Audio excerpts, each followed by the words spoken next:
প্রিয় বন্ধুরা, আজকের ভিডিওটিতে আমরা জানবো যে দোল পূর্ণিমা বা হোলি উৎসব এবং শ্রী গৌর পূর্ণিমা কি। এই ভিডিওটি সম্পূর্ণ দেখলে আপনার সব ধারণা ক্লিয়ার হয়ে যাবে। তাহলে চলুন দেরি না করে ভিডিওটি শুরু করা যাক। প্রথমে বলি দোল পূর্ণিমার কথা।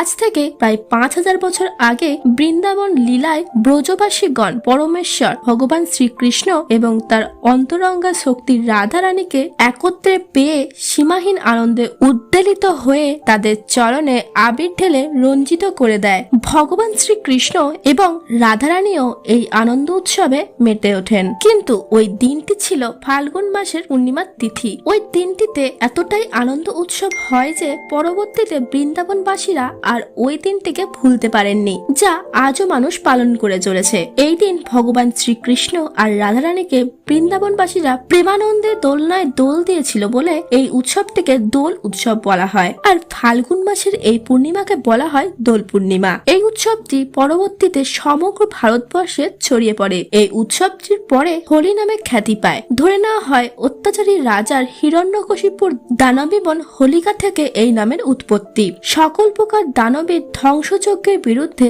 জয়লাভের প্রতীকী হলো এই রঙিন আনন্দ উৎসব। এখন সমগ্র বিশ্বের মানুষ আজ এই উৎসব পালন করছে। কেউ বলছে ফেস্টিভ্যাল অফ কালার্স।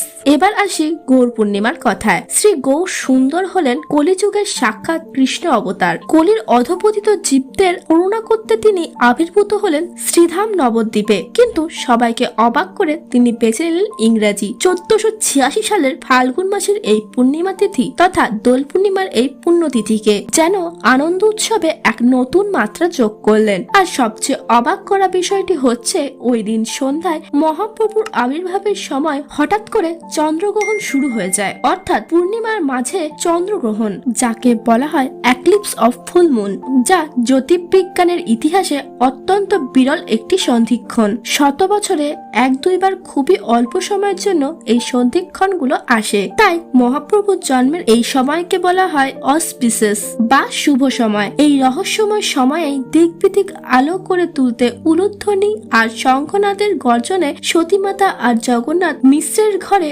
আবির্ভূত হলে শ্রীমান মহাপ্রভু জয় হোক। সুতরাং যে ফাল্গুনী পূর্ণিমা তিথিতে ভগবান কৃষ্ণ তার রাধারানী এবং বৃন্দাবনবাসীর সাথে আনন্দ উৎসব করলেন, সেই ফাল্গুনী তিথিতেই আবার শ্রী গৌর রূপে পুনরায় আবির্ভূত হয়ে কৃষ্ণ নাম প্রচার করলেন। তাই এই পবিত্র তিথি আমাদের জন্য অত্যন্ত আনন্দের। এই দিনটি সকল কৃষ্ণ ভক্ত মানুষের নয়নের মণি শচীনন্দন শ্রী চৈতন্য মহাপ্রভুর আবির্ভাব তিথি। সে কারণে আজকের এই পুণ্যতিথিটি সকল বৈষ্ণব তথা সকল কৃষ্ণ ভক্ত মানুষদের জন্য অত্যন্ত গুরুত্বপূর্ণ একটি দিন। আসুন সবাই আবির ছুঁয়ে দেখি, রাধা গোবিন্দের শ্রী চরণের আবির নিজেদের রঞ্জিত করি আর সেই সাথে গৌর বন্দনা করে হই পুলকিত। ভিডিওটি ভালো লাগলে অবশ্যই শেয়ার করুন। জয় গৌর, জয় নিতাই।